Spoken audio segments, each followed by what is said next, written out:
ابا بہت پریشان تھے۔ میری بہن شادی سے ایک دن پہلے بھاگ گئی تھی، پر وہ جاتے جاتے ایک لیٹر چھوڑ گئی تھی کہ ابا جس سے اس کی شادی کر رہے ہیں وہ اچھا انسان نہیں ہے۔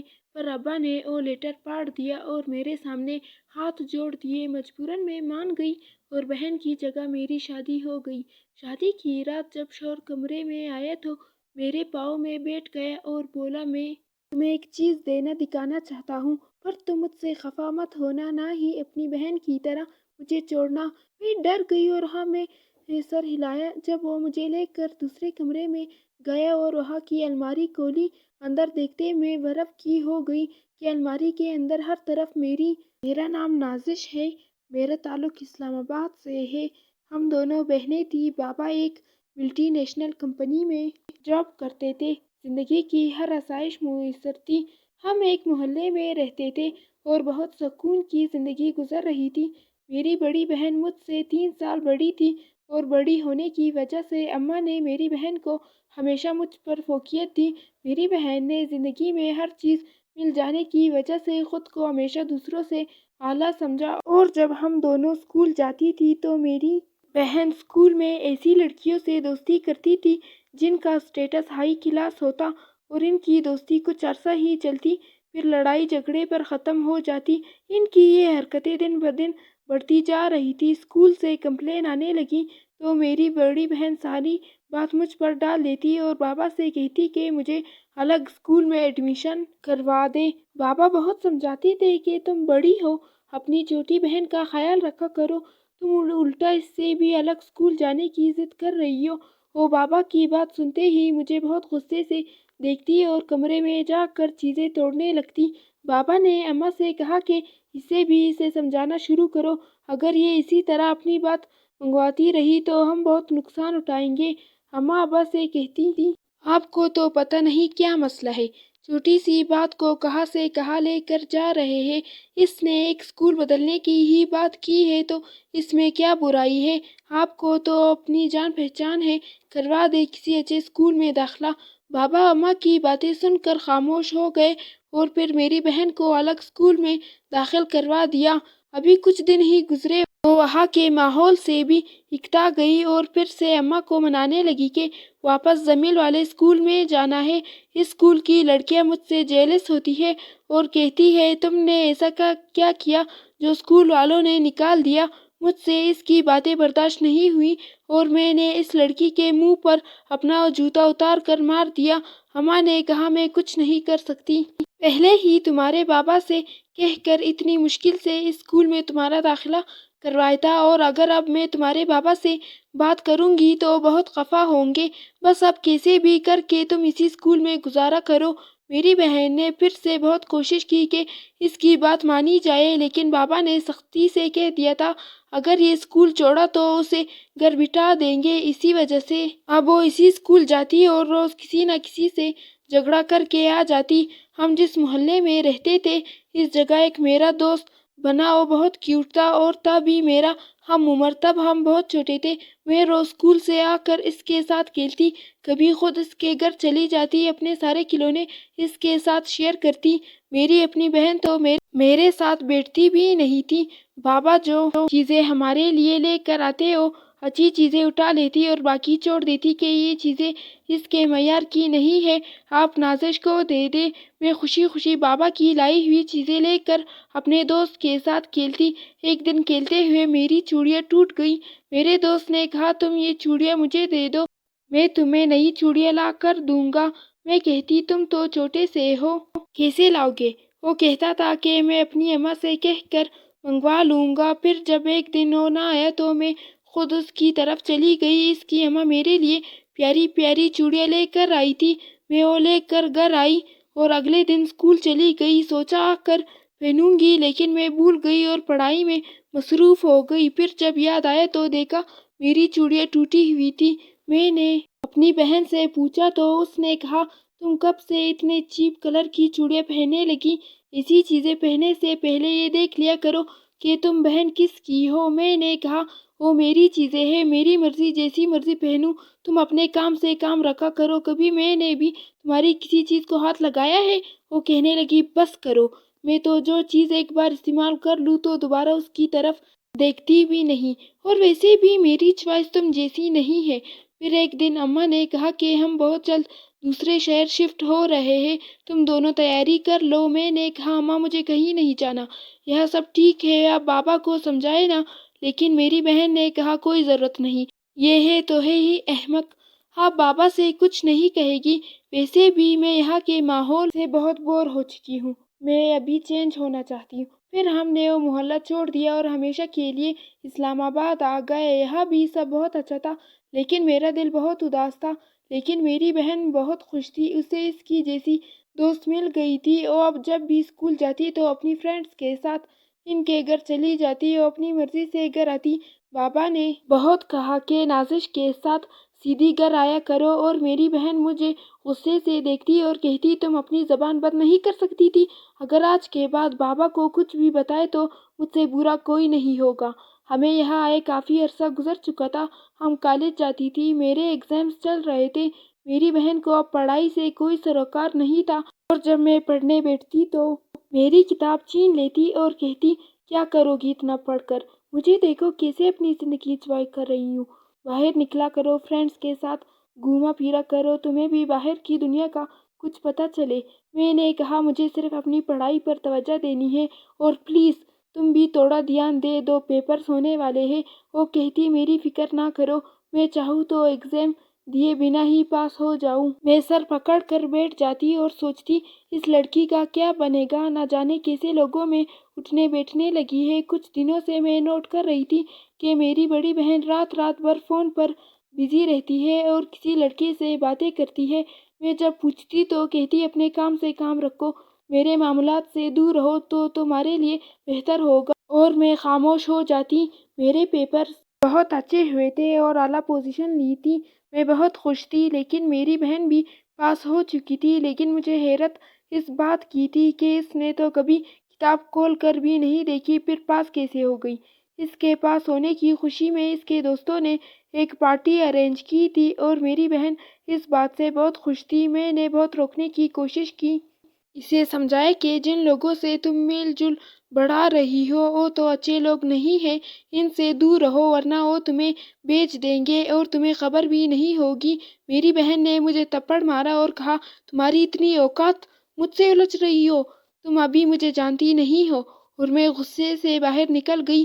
کچھ دنوں سے گھر میں رشتے کی باتیں چل رہی تھی، میری بہن کسی سے فون پر بات کر رہی تھی اور کہہ رہی تھی کہ تم نے مجھے پاس کروا کر خود کو ثابت کیا ہے کہ تم میرے قابل ہو۔ پھر میری بہن نے فون پر اس لڑکے سے کہا کہ اپنی اماں کو رشتے کے لیے بھیجو۔ میں بھی خوش تھی کہ چلو شادی ہو گئی تو میری بہن سدھر جائے گی۔ پھر ایک دن اس لڑکے کی والدہ میری بہن کے لیے رشتہ لے کر آ گئی اور اسی وقت انگوٹھی بھی پہنا دی۔ ہم سب خوش تھے اور سب سے بڑھ کر میری بہن خوش تھی، لیکن جیسے ہی یہ پتہ چلا کہ جو رشتہ آیا تھا وہ تو کوئی اور ہے جس کو میری بہن پسند کرتی تھی، اس کی والدہ تو آئی ہی نہیں۔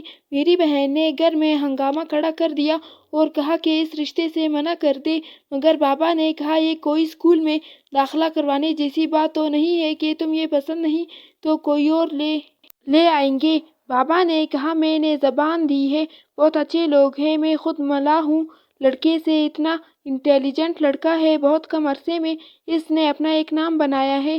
لیکن میری بہن نے کہا اگر آپ نے اس رشتے سے انکار نہ کیا تو میں خودکشی کر لوں گی۔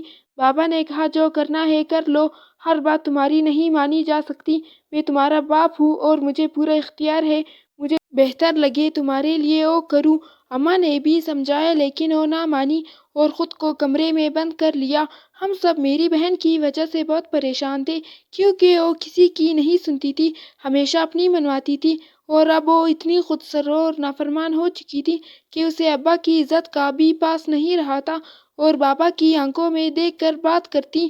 بابا بہت پریشان تھے۔ انہوں نے اماں سے کہا جس طرح وہ مجھ سے بات کرتی ہے میں ڈر سا گیا ہوں، وہ نافرمان ہو چکی ہے، اس لیے سوچتا ہوں کہ اس سے پہلے وہ کوئی غلط قدم اٹھائے اس کی شادی کر دو۔ اماں نے کہا جیسے آپ کو بہتر لگے، اور پھر بابا نے لڑکے والوں سے بات کی اور شادی کی تاریخ رکھ دی گئی۔ بابا بہت الجھے ہوئے تھے۔ ایک دن بابا نے میری بہن کو کسی لڑکے کے ساتھ بازار میں دیکھا تھا اور جب وہ گھر آئی تو بہت خوش تھی۔ بابا نے کہا گئی تھی؟ اس نے کہا ایک کالج کی فرینڈ مل گئی تھی، بس اس کے ساتھ تھی۔ بابا نے اماں سے کہا اس پر نظر رکھنا، اس کے ارادے صحیح نہیں لگ رہے۔ اماں نے کہا آپ بلا وجہ پریشان ہو رہے ہیں، ایسی کوئی بات نہیں ہے، کہہ تو رہی ہے دوست کے ساتھ تھی۔ تب بابا نے کہا کاش تم شروع سے اس کی اس خود سری اور غرور کو ختم کرنے کی کوشش کرتی تو آج میں اس قدر پریشان نہ ہوتا۔ شادی کے دن قریب آ چکے تھے اور ایک دن میں نے اپنی بہن کو بیگ میں کچھ ڈالتے ہوئے دیکھا تو اس سے پوچھا کیا کر رہی ہو؟ اس نے کہا کہ شادی ہو رہی ہے، کچھ اپنی قیمتی چیزیں ایک بیگ میں رکھ رہی ہوں، شادی میں پھر یاد نہیں رہے گا، اسی لیے میں خوش تھی کہ میری بہن شادی کر رہی ہے اور اب وہ اسے اس رشتے پر اعتراض بھی نہیں ہے۔ لیکن میری بہن نے ہماری آنکھوں میں دھول جھونک دی۔ ابا بہت پریشان تھے۔ میری بہن شادی سے ایک دن پہلے بھاگ گئی تھی، پر وہ جاتے جاتے ایک لیٹر چھوڑ گئی تھی کہ ابا جس سے اس کی شادی کر رہے ہیں وہ اچھا انسان نہیں ہے۔ پر ابا نے وہ لیٹر پاڑ دیا اور میرے سامنے ہاتھ جوڑ دیے۔ مجبوراً میں مان گئی اور بہن کی جگہ میری شادی ہو گئی۔ شادی کی رات جب شوہر کمرے میں آیا تو میرے پاؤں میں بیٹھ گیا اور بولا میں تمہیں ایک چیز دینا دکھانا چاہتا ہوں، پر تم مجھ سے خفا مت ہونا، نہ ہی اپنی بہن کی طرح مجھے چھوڑنا۔ میں ڈر گئی اور ہاں میں سر ہلائے جب وہ مجھے لے کر دوسرے کمرے میں گیا اور وہاں کی الماری کھولی۔ اندر دیکھتے ہی میں برف کی ہو گئی کہ الماری کے اندر ہر طرف میری بچپن کی تصویریں کھولنے تھے۔ میں حیران ہو کر کبھی اپنے شوہر کو اور کبھی ان چیزوں کو دیکھتی۔ میں نے اپنے شوہر سے پوچھا کہ یہ سب آپ کے پاس کیسے ہے تو انہوں نے کہا کہ تمہیں اپنے بچپن کا ایک دوست یاد ہے جو تمہارے محلے میں رہتا تھا، جس کا کوئی دوست نہیں تھا۔ اس کے پرانے اور پیوند لگے کپڑے دیکھ کر کوئی اس سے دوستی نہیں کرتا تھا۔ میں نے کچھ دیر سوچا اور یاد آنے پر کہا ہاں مجھے یاد ہے، لیکن آپ ایسے کیسے جانتے ہیں؟ میرے شوہر نے کہا تمہیں یہ بھی یاد ہے کہ وہ غریب ماں باپ کا بیٹا تھا اور ایک دن کچھ بچے اسے تنگ کر رہے تھے اور غریب غریب کہہ کر پریشان کر رہے تھے اور وہ سہما سا کھڑا تھا۔ تب تم نے آ کر ان شریر بچوں کو بھگایا اور اس غریب لڑکے کو اپنے گھر لے کر گئی، اسے کھانا کھلایا اور اپنے کھلونے دیے کھیلنے کے لیے۔ میں اپنے شوہر کی باتیں سن رہی تھی اور حیران تھی کہ یہ سب کیا ہے اور ان سب کو کیسے پتا۔ پھر میرے شوہر نے کہا اس دن سے وہ غریب بچہ روز تمہارے گھر کے سامنے آ کر کھڑا ہو جاتا اور وہی شام تک تمہارا انتظار کرتا، جب تم نہ آتی تو واپس لوٹ جاتا، اور جب اگلے دن وہ بچہ دوبارہ تم سے ملنے آیا تو تم اسے دروازے پر ہی کھڑی ملی۔ اس نے تمہیں بتایا کہ وہ روز تم سے ملنے آتا ہے اور اسی طرح واپس لوٹ جاتا ہے۔ پھر تم نے اس سے دوستی کر لی اور روز اس کے ساتھ کھیلتی اور باتیں کرتی، تم اس کے ساتھ گھر چلی جاتی۔ ایک دن بارش ہوئی تھی اور اس بچے کے گھر کے صحن میں بارش کا پانی رک گیا تھا۔ تم نے اور اس بچے نے کاغذ کی کشتیاں بنا بنا کر پانی میں چھوڑ دی اور پھر تمہیں تمہاری اماں لینے آ گئی۔ وہ تمہیں یہ کہہ کر اپنے ساتھ لے کر چلی گئی کہ امیروں کے بچے غریبوں کے ساتھ نہیں جچتے، غریب بچوں کے ساتھ کھیلنے سے ان کے بچوں کی ریپوٹیشن خراب ہو جاتی ہے۔ وہ باتیں سن کر اس بچے کو بہت غصہ آیا اور کچھ دن وہ تم سے ملنے نہیں آیا۔ پھر ایک دن اس بچے نے تمہارے دیے ہوئے سارے کھلونے اور گفٹ تمہیں واپس کرنا چاہے، لیکن اس سے پہلے کہ وہ تمہیں ساری چیزیں واپس کرتا تو تم اور تمہارے گھر والے وہ محلہ چھوڑ کر چلے گئے۔ تمہارے جانے کے بعد وہ بچہ پھر سے تنہا ہو گیا اور اسی وجہ سے وہ بیمار رہنے لگا۔ اس کی اماں نے اسے سمجھایا کہ کچھ بنو گے تو اپنی منزل تک پہنچ سکو گے، اور تب سے اس نے اتنی محنت کی کہ اپنے آپ بھی بھول گیا اور پھر اس نے وہ مقام حاصل کیا جس کی وجہ سے جو معاشرہ کبھی اسے غریب ہونے کی وجہ سے اپنے پاس کھڑا بھی نہیں ہونے دیتا، وہی اس کی تعریف کرتے نہیں تھکتے تھے۔ میری اور میرے شوہر کی آنکھوں میں آنسو تھے۔ پھر میرے شوہر نے کہا اب نہیں پوچھو گی کہ میں سب کیسے جانتا ہوں؟ میں آنکھوں میں آنسو لیے اپنے شوہر کو دیکھ رہی تھی۔ اس نے کہا کیونکہ احمد عمیر تمہارے سامنے کھڑا ہے۔ میں نے کہا میں بچپن میں پہچان گئی تھی جب آپ بتا رہے تھے۔ میرے شوہر نے کہا میں تم سے محبت کرتا ہوں، خود کو تمہارے قابل بنایا اور اسی لیے آج اس مقام پر پہنچا کہ تمہیں حاصل کر سکوں۔ پھر انہوں نے بتایا کہ اس مقام تک پہنچنے کے لیے بہت محنت کی، بہت دھکے کھائے، پڑھائی سے فارغ ہوتا تو کام پر چلا جاتا، ساری ساری رات سوتا نہیں تھا، فیس دینے کے لیے پیسے کم پڑ گئے، پھر اینٹ سوٹا اٹھا کر مزدوری کر کے پیسے اکٹھے کیے، بس ایک ہی لگن تھی کہ کچھ بننا ہے اور خود کو اس لائق بنانا ہے کہ جو آج مجھے غریب کہہ کر دکتار دیتے ہیں ان کو بتا سکوں کہ میں وہی ہوں جس سے کوئی اس کی غربت کی وجہ سے ہاتھ بھی نہیں ملاتا تھا۔ میں نے انجینئرنگ کی اور اپنا ایک نام بنایا، اللہ کے کرم سے اپنی محنت اور اپنی ماں کی دعاؤں سے یہاں تک پہنچا اور آج تمہارے سامنے ہوں۔ ایک دن تم اپنی دوست کے ساتھ مال آئی تھی اور مجھ سے ٹکرائی تھی، تم نے دیکھا نہیں تمہارے ہاتھ سے وہ بریسلیٹ گرا تھا جو میں نے کبھی تمہیں دیا تھا۔ میں حیران تھا اور پھر اسی وقت سے تمہارا پیچھا کیا اور سب معلومات لی تھی۔ میں خود کو بہت خوش قسمت تصور کر رہی تھی اور مجھے اپنے نصیب پر رشک آنے لگا۔ میں نے کہا لیکن آپ کی امی نے رشتہ تو میری بڑی بہن سے طے کیا تھا اور میری بہن نے خط میں لکھا تھا کہ آپ برے انسان ہیں، پھر وہ سب کیا تھا؟ میرے شوہر نے کہا کہ جب میں نے رشتے کے لیے اماں کو تمہارے گھر بھیجا تو انہیں بتایا تھا تمہارا اور رشتہ بھی تمہارے لیے لے کر گئی تھی، لیکن جب تمہارے گھر والوں نے سمجھا کہ رشتہ ان کی بڑی بیٹی کے لیے ہے اسی لیے اماں نے تمہاری بہن سے بات پکی کر دی۔ جب مجھے پتہ چلا تو میں نے اماں کو بہت کہا کہ میں شادی نہیں کروں گا، میں شروع سے نازش کو پسند کرتا تھا، اس کے لیے یہاں تک پہنچا اور آپ کہہ رہی ہیں کہ میں اس کی بڑی بہن سے شادی کر لوں؟ میں ایسا ہرگز نہیں کر سکتا۔ اماں نے کہا اب کچھ نہیں ہو سکتا، زبان دے چکی ہوں۔ میں بہت پریشان تھا، کچھ سمجھ نہیں آ رہا تھا، میں یہ سوچ بھی نہیں سکتا تھا کہ تمہاری جگہ کوئی میری زندگی میں آئے، اس لیے میں نے سوچا کہ کچھ ایسا کرنا ہوگا جس سے تمہاری بہن خود ہی رشتے سے انکار کر دے۔ ایک دن اماں نے کہا کہ وہ شادی کی شاپنگ کے لیے مجھے اپنے ساتھ لے جانا چاہتی ہے۔ میں نہ چاہتے ہوئے بھی اماں کو انکار نہ کر سکا اور ساتھ چلا گیا۔ جب مال پہنچے تو وہاں تمہاری بہن پہلے سے کسی لڑکے کے ساتھ موجود تھی۔ میں نے اس سے کہا تم یہاں کیا کر رہی ہو؟ آپ کے گھر والوں کو پتہ ہے آپ ایسے اجنبی لڑکوں کے ساتھ گھومتی پھرتی ہے؟ اس نے مجھ سے کہا تم کون ہوتے ہو مجھ سے سوال کرنے والے؟ میں نے کہا میں وہ ہوں جس سے چند دنوں بعد تمہاری شادی ہونے والی ہے۔ پر تمہاری بہن نے کہا تمہاری اتنی اوقات ہے تم مجھ سے شادی کر سکو، اور پھر وہ چلی گئی۔ میں خوش تھا کیونکہ مجھے کچھ کرنا ہی نہیں پڑا، اس لیے اس نے میرے اس رویے کی وجہ سے کہا کہ میں برا انسان ہوں۔ انسان ہمیشہ اپنی غلطی چھپانے کے لیے اس کا الزام دوسرے پر ڈال دیتا ہے۔ تمہاری بہن نے بھی یہی کیا، لیکن قسمت نے میرا ساتھ دیا اور میری شادی تم سے ہو گئی۔ میں نے اپنے شوہر سے کہا کہ میں بھی آپ کو کبھی نہیں بھولی۔ بچپن میں جب اماں مجھے آپ کے گھر سے لے کر آئی تھی تو اماں بتا رہی تھی کہ کسی دوسرے شہر شفٹ ہونا ہے اور یہ محلہ چھوڑ دینا ہے۔ میں آپ کو تب بتانا چاہتی تھی لیکن اماں گھر سے نکلنے ہی نہیں دیتی تھی، لیکن میں کہاں جانتی تھی کہ آپ مجھ سے اتنی محبت کرتے ہیں۔ میرے شوہر نے مسکراتے ہوئے کہا کہ انسان محنت کرتا ہے اور جب اسے محنت کا پھل ملتا ہے تو خوشی بیان سے باہر ہوتی ہے، اور آج تمہیں پا لینے کے بعد میری بھی یہی کیفیت ہے۔ میں خود کو ہواؤں میں اڑتا محسوس کر رہی تھی۔ جب سے عمر احمد میری زندگی میں آئے تھے میرے پاؤں زمین پر نہیں لگتے تھے، اور اللہ تعالیٰ کا بار بار شکر ادا کرتی ہوں جس نے مجھے اتنا پیارا ہمسفر دیا۔ مجھے جب بھی عمر کی باتیں یاد آتی ہیں کہ انہوں نے مجھے حاصل کرنے کے لیے سب کیا تو میرا دل اللہ کے حضور سجدے میں گر جاتا ہے۔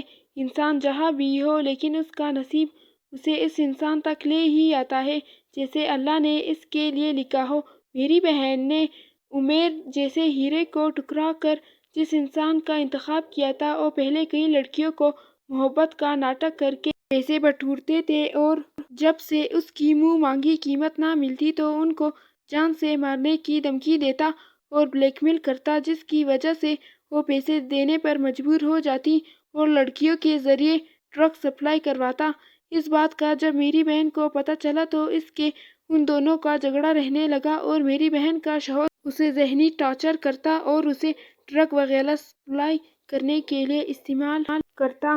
جب میری بہن نے انکار کیا تو اس نے میری بہن کو وہی درگزر دے دی اور روز درگزر کی مقدار بڑھا دیتا، جس سے میری بہن بیمار پڑ گئی اور وہ انسان میری بہن کو چھوڑ کر بھاگ گیا۔ پھر ایک دن اسپتال سے کال آئی اور میری بہن کا پتہ چلا۔ اماں ابا اور ہم سب بھی وہاں پہنچے، لیکن میری بہن کو دیکھ کر کوئی پہچان نہیں سکتا تھا کہ یہ وہی مغرور لڑکی ہے جو کسی کو خاطر میں نہیں لاتی تھی۔ درگزر کی اوور ڈوز اور ذہنی دباؤ کی وجہ سے میری بہن ہمیں پہچان نہیں رہی تھی۔ جب بھی ہم اس سے ملنے جاتے تو وہ ہمیں دیکھ کر رونے لگتی اور کہتی، مجھے مت مارو، پیسے لے لو۔ ہم سب ان کی اس حالت کو دیکھ کر بہت ٹینشن میں تھے۔ اماں رو رہی تھی۔ ماں تو ماں ہی ہوتی ہے، اولاد جیسی بھی ہو، ماں اسے سینے سے لگا لیتی ہے۔ میری بہن کی طرح نہ جانے کتنی لڑکیاں اپنی انا اور خود سری کی وجہ سے اپنا ماں باپ کی نافرمانی کرتی ہے اور ماں باپ کے فیصلے کو اور ان کی عزت کو پیروں تلے رونتے ہوئے گھر کی دہلیز پار کرتی ہے تو ان کا انجام ایسا ہی ہوتا ہے۔ ماں باپ اپنی اولاد کا ہمیشہ بھلا ہی سوچتے ہیں۔ میں اپنی زندگی میں بہت خوش تھی اور عمیر جیسا شوہر نصیب والوں کو ملتا ہے۔ میری شادی کو 2 سال ہو گئے تھے۔ ہمارا ایک بیٹا ہے اور اللہ کے فضل سے میں اپنے شوہر کے ساتھ بہت اچھی زندگی گزار رہی ہوں۔ ناظرین، اگر کہانی اچھی لگی ہو تو لائک اور شیئر ضرور کریے گا۔